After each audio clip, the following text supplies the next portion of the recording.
Well, hello and welcome to SuperCard. My name is Matt and I'm finally back working on the Skyline build. So yeah, been busy for a few months just with other stuff, life stuff. You know how it is, things get busy sometimes. But I'm back working on the build now in my spare time because I work full time. But basically what I want to do in this video is finish up the front end. So I've already spent the last few weeks of my spare time designing parts for the front fender. So first of all, what I'll do is I'll show you the footage from my final build and assembly of the front fender. That turned out really good, so I'll show you that now. And then after that, we'll get into building the front bumper. So yeah, this is going to be a good one. We'll hopefully finish up the front end, and yeah, let's get stuck into the footage of assembling the front fender. Let's go.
Awesome, so that's the front fender all designed, built and put together. I think it turned out really, really good. So happy with the shape and the fit and the form and everything of that. So that's that done.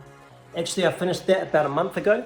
And what I've done in my spare time over the past month is work on the design and building all the parts for the front bumper. So you can see a couple of like rough kind of early iterations, a couple of test builds with the front bumper, and a bunch of parts that I iterated on a whole lot of times to make sure I got the fit and the construction just how I wanted it. So that means all I need to do now is print out a full set of parts from my parts design file, cut them all out by hand, paint any that need to be Bayside blue, and once I've got a complete set of parts, I can show you the full final assembly of the bumper before putting it onto the car. So I'll get making the parts now.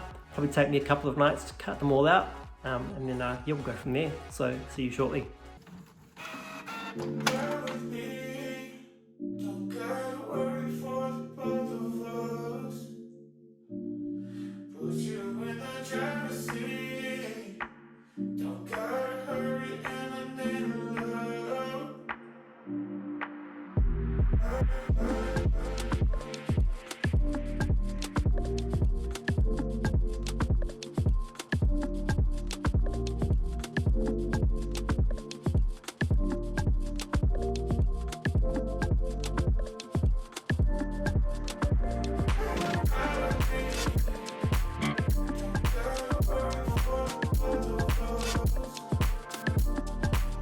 All of the parts for the front bumper are cut out now.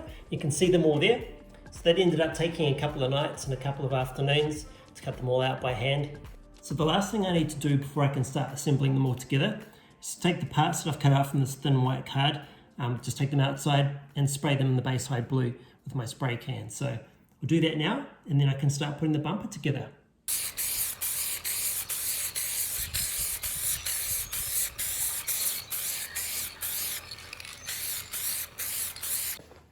Okay, cool, so those blue parts turned out really nice. Basically what I did was I just attached all the bits onto a cardboard box, just temporarily with blue tack. And that way what I could do is use my spray can vertically to paint. Like I find that just gives a better finish. And so I did, yeah, 2 coats of the Bayside blue, which I had mixed up by a paint company here in town. Just kind of custom mixed into an aerosol can. And then I gave 2 coats of gloss clear enamel, and this is just like one that I bought like just from my local kind of hardware or like automotive store. So yeah, pretty easy. So that looks good. I'll take those off and yeah, start putting the bumper together.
Alright, good stuff. So that's the front bumper all finished and complete and assembled. And yeah, I'm really happy with how it turned out. I think it looks really good. Nice, so that's really the culmination of like a couple of months of work in my spare time to kind of design all the parts, get it all fitting nicely, get the proportions looking good. And yeah, so happy to finally have it done. So obviously the last thing to do is just to fit it onto the car. So let's do that now. So I designed the bumper to fit on pretty easily.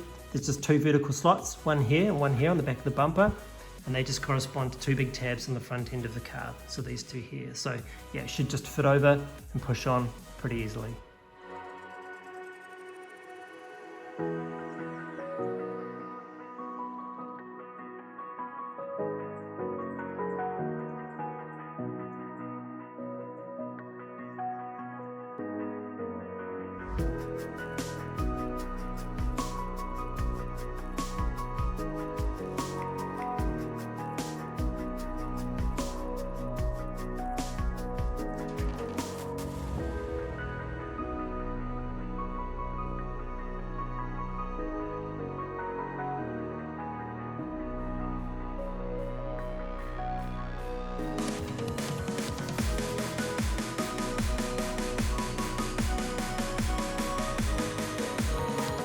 Sweet, so with the front bumper done, that's basically all the bodywork of the front end complete and finished up, so that's really good progress. The plan for the headlights and the indicators and the front grille and the badge, etc. The plan is to CAD model those and 3D print them. So I've never actually 3D printed anything before, so I don't really know how to do that. So stick around over the next kind of month or two to find out how I go with those. But probably in the next video what I'll do is return to that rear window area and the trunk lid area, try and tidy that up, finish that off so that the back of the car is all done, and then I'll get onto some 3D printing after that. So thanks for watching, subscribe, stick around, and I'll see you in the next video.